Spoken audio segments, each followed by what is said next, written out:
Bonjour. Nous souhaitons vous informer au plus tôt des modifications qui seront apportées au règlement roller hockey pour la saison 2022-2023 et qui ont été votées par le conseil d'administration de la Fédération française roller et skateboard. Cette vidéo n'a pas pour objet d'être exhaustive sur les modifications apportées et ne peut en aucun cas se substituer au règlement auquel elle se réfère.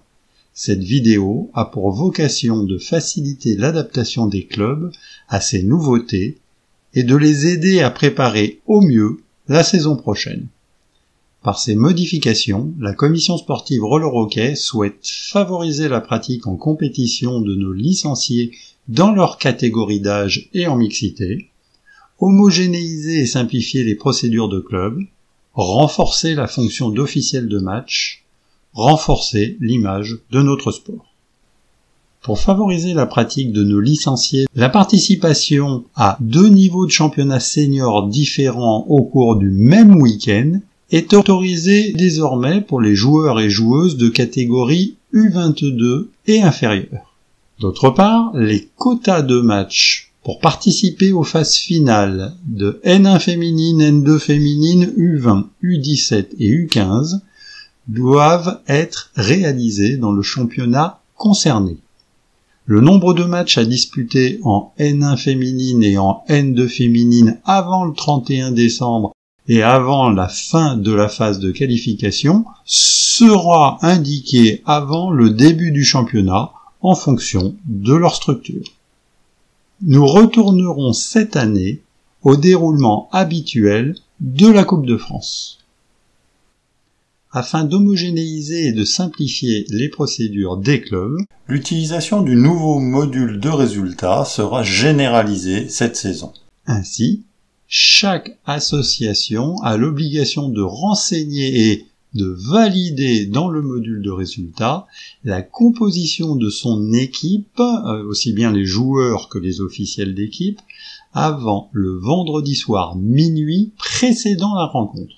Une pénalité financière de niveau 1 est appliquée à toute association n'ayant pas renseigné et validé la composition de son équipe, qu'il s'agisse des joueurs ou des officiels d'équipe, dans ce délai. D'autre part, le rapport officiel de match doit être rédigé directement en ligne pendant la rencontre dans le module de résultats. Seule l'absence de paramétrage de la rencontre dans le module de résultats peut justifier de déroger à cette obligation de saisie en ligne pendant la rencontre.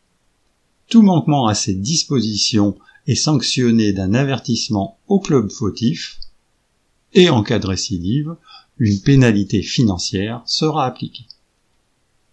Toujours dans le cadre de l'utilisation du nouveau module de résultats, 45 minutes avant le coup d'envoi du match, les officiels d'équipe devront avoir communiqué par écrit au marqueur officiel les éventuelles modifications à apporter à la composition de leur équipe rentrée au préalable dans le module de résultats. Au-delà de ce délai, toute modification imputable à une équipe sera sanctionnée comme non-respect de l'article 6.1.4 et fera l'objet d'un rapport d'incident et d'une sanction financière. D'autre part, les effectifs des équipes étant déterminés avant le coup d'envoi de la rencontre, les officiels d'équipe devront s'assurer de la composition de leur équipe dans le module de résultats au plus tard 15 minutes avant le coup d'envoi du match. En cas d'erreur, ils doivent en informer immédiatement les arbitres. Au-delà de ce délai, toute modification de la composition d'une équipe lui sera sanctionnée, qu'elle soit consécutive à une erreur de sa part ou consécutive à une erreur d'un tiers de l'officiel de marque par exemple. En cas de non-respect de ces règles, un rapport d'incident sera réalisé et une pénalité financière de niveau 1 sera appliquée à l'association n'ayant pas respecté les obligations. Toujours dans le cadre de l'utilisation du nouveau module de résultats, les arbitres procèdent désormais à la vérification de l'identité et de la présence des participants à partir du module de résultats. Toutefois, l'admissibilité des participants à la rencontre reste de la responsabilité du club. Les clubs enregistrent leur première et seconde salle dans Rollscanet sous la rubrique « Lieu de pratique ». Dans le cadre de la déclaration de la seconde salle dans le dossier d'engagement d'une association, il est précisé que la distance maximale de 100 km s'entend par la route. De même, dans la constitution des ententes et des sélections, la distance maximale de 100 km s'entend par la route. Les sélections d'athlètes devront être enregistrées désormais dans Rollscanet au plus tard le lundi 14h précédant la journée de championnat pour laquelle la prise en compte est souhaitée. Dans le cadre des championnats de France des catégories jeunesse U15 et U17, un délai maximal de confirmation de la disponibilité du gymnase est imposé pour les quarts de finale et les demi-finales. Ainsi, le club qualifié sportivement pour recevoir la phase de compétition devra confirmer la disponibilité du gymnase au plus tard le mercredi minuit suivant la dernière journée de phase de qualification pour les quarts de finale ou suivant le quart de finale pour accueillir le tournoi de demi-finale.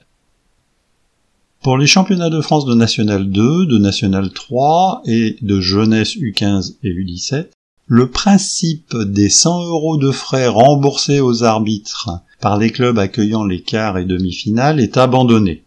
Les arbitres adresseront leurs notes de frais à la seule fédération. En revanche, le règlement des indemnisations des arbitres est désormais à la charge du club retenu pour accueillir ces tournois. De même, pour le championnat de pré-national, les clubs retenus pour accueillir les tournois de phase finale et celui d'accession à la National 3 régleront l'indemnisation des arbitres. La participation au tournoi d'accession à la National 3 fera désormais l'objet d'un engagement spécifique, distinct des engagements dans les phases régionales et finales du championnat de pré-national. La mutualisation des frais de déplacement des arbitres entre les équipes participant aux phases finales, qui existait déjà en National 3 et en pré-national, mais qui était dans d'autres cas facturée au club accueillant, est adoptée pour la National 2, la National 1 féminine, la National 2 féminine et les U20.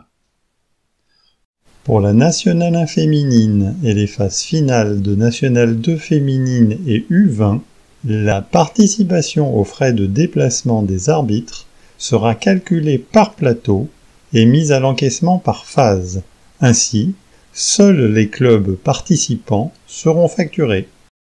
Pour le calcul de la contribution des clubs au développement, les ressources concernant le domaine sportif sur les équipes U9, U11 et U13 seront désormais contrôlées sur la fourniture de l'attestation de ligue et la présence de l'équipe sur au moins 3 plateaux. De la même manière concernant les entraîneurs, donc le domaine technique, pour les équipes U9, U11, U13, la présence de l'entraîneur sur l'un des plateaux équivaut à une présence sur 2 rencontres. Afin de renforcer la fonction d'officiel de match, il a été souhaité de revaloriser les indemnités d'arbitrage pour l'élite, la National 1 et la National 2 par une augmentation de 20 € ou 15 € selon les cas. Sur les plateaux des phases finales, l'indemnité d'arbitrage sera basée sur le nombre de matchs effectivement arbitrés par chacun. En Coupe de France et en Coupe de France senior féminine, l'indemnité sera celle du championnat dans lequel évolue le club recevant la rencontre. Les nouveaux niveaux de certification des arbitres sont désormais pris en compte pour pouvoir arbitrer les différents championnats. À noter que les seniors régionaux font l'objet d'un niveau de degré arbitre régional et d'autre part, la Coupe de France senior féminine fait l'objet aussi d'un niveau minimum arbitre régional. Afin de faciliter l'adaptation des arbitres et des clubs, le tableau de correspondance avec les degrés qui existaient jusqu'à la saison 2021-2022 sont repris en annexe du règlement sportif roller hockey. Désormais, si aucun arbitre officiant sur une rencontre ne respecte les conditions minimales en matière de qualification, l'association chargée de désigner les arbitres perd le match par forfait sur constat initial.